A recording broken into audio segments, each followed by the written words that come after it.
yards from a stretch of old railroad tracks, where trains seemed to pass at all hours. From his bedroom window, Charlie could watch them speed by. Endless freight trains, the rumbling of cargo moving silently through the night, or the sleek commuter trains with their hurried lights cutting through the dark. There was something mesmerizing about it all. He'd stare for hours, watching the trains, wondering where they were going, where they came from. Each train, to him, represented an escape, an adventure, a possibility for a different life. As a child, his obsession with trains had begun with a set of toy locomotives. Thomas the Tank Engine, Percy, James, Gordon, he had them all, lined up on shelves and tracks across his room. And then, at age 10, his grandparents had bought him a model train set, a real Lionel set with a small steam engine and cars that clicked along the tracks. To Charlie, it was the best gift anyone could give. He'd spend hours imagining the train roaring through forests and towns, crossing rivers, navigating mountains. But eventually, the innocence of childhood faded, and Charlie's thoughts turned to girls, cars, and other distractions. Yet, there was always something about trains that stuck with him. As a teenager, Charlie's dream job had always been to become a train engineer, and when he was finally hired by the Metro Transit Authority, MTA, it felt like a dream realized. The training was long, the tests rigorous, but Charlie made it through, and soon he was riding in the cabs of the diesel engines, steering them down the tracks. He started his first assignment on the Silver Creek Line, a smaller secondary route on the system. The first few weeks were simple enough. Nothing but long hours of driving trains, watching the scenery pass, and getting a feel for the job. Then, one night, he was assigned to the Glenridge Line, known to most of the engineers as one of the older and more eerie routes on the system. The Glenridge Line had a reputation, a dark history. Charlie was paired up with a veteran engineer named Alan.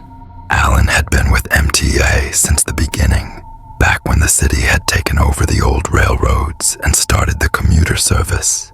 As they sat in the cab one chilly night, Alan turned to him and said, "You need to know something about this line, especially if they end up assigning you here long-term." Charlie raised an eyebrow, trying to read Alan's tone. "What's that?" Alan was quiet for a moment, staring into the night as the headlights of the train cut through the darkness. Then he spoke low, as though he didn't want to be overheard. "This line is cursed." "Cursed?" Charlie laughed nervously, thinking it was just some old engineer's story. "What do you mean, cursed?" Alan's eyes darted to the tracks ahead, the faint hum of the train's engine filling the silence between them. "It's been like this for years.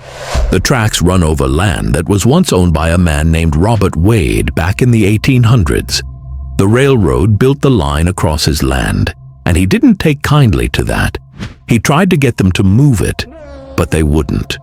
The railroad had too much power, too many people in their pocket, and they crushed him in court. Robert Wade went broke, lost everything. He sold the land, but just before he did, he stood right on these very tracks, right where we are now, and he swore that the railroad would be cursed. He said it would bring death, and that people who rode these trains would never be safe. Charlie rolled his eyes, but Alan wasn't finished. The story goes that Wade threw himself under the first train that came through, right here on this curve. The first engine didn't stop in time, and he was killed instantly. But before he died, he cursed the line. They say it's haunted. Some nights you can see his ghost walking these tracks. Other times, the trains themselves come back. but not the way they were before. They're different. Ghost trains. Charlie scoffed. Ghost trains? You're pulling my leg. Alan just stared ahead, his face unreadable. I'm telling you, I've seen things out here that'll make you rethink what you believe in. As the train rolled down the tracks, Charlie's skepticism was slowly chipped away, his nerves on edge. And then, as if to prove Alan's warning true, something happened that made his blood run cold. They were approaching a curve in the tracks when Charlie noticed something strange. A headlight in the distance. He squinted, seeing the shape of a train heading directly towards them. Alan! Charlie shouted, panic rising in his chest. Look, there's another train coming! We're going to crash! Alan didn't flinch. Relax, kid. Just watch. Get a good look at that train. Charlie's heart pounded as he looked out the window. The train ahead was nothing like he'd ever seen. The engine was old, looking like something from a 1950s film, but it was semi-transparent, like a shadow drifting along the tracks. The headlights illuminated nothing but emptiness. He could see faint, misty figures moving inside the windows of the passenger cars, faces that seemed to stare back at him with hollow eyes. What the hell is that? Charlie gasped. Alan didn't seem surprised. That's one of the ghost trains I told you about. A wreck happened on this line a long time ago. An inbound train went out of control, derailed, and crashed right here at this curve. Everyone on board was killed. Charlie couldn't believe his eyes.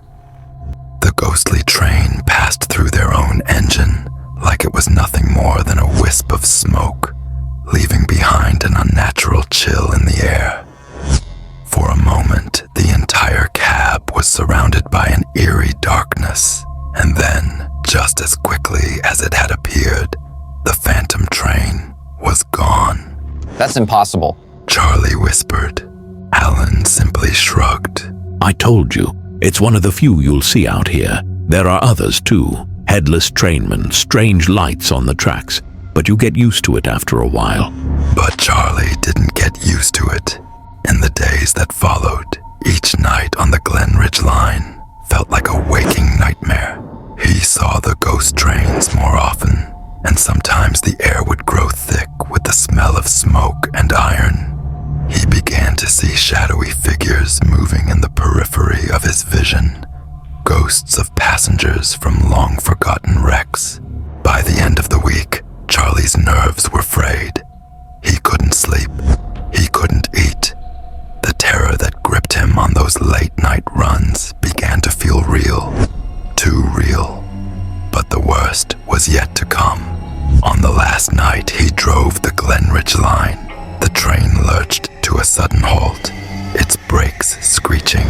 From the darkness ahead came a chilling, high-pitched whistle. It sounded too close, too wrong. Charlie's heart raced. And then, through the misty fog that had suddenly settled on the tracks, he saw it. A ghostly figure standing just ahead of them on the tracks. The figure of a man in a long coat, his face obscured by shadows, but his eyes glowing an unnatural red. Don't stop, Alan! Charlie screamed, but Alan just sat there, his face stone cold. As the train crept closer to the figure, Charlie could feel the air grow colder, the shadows closing in around him.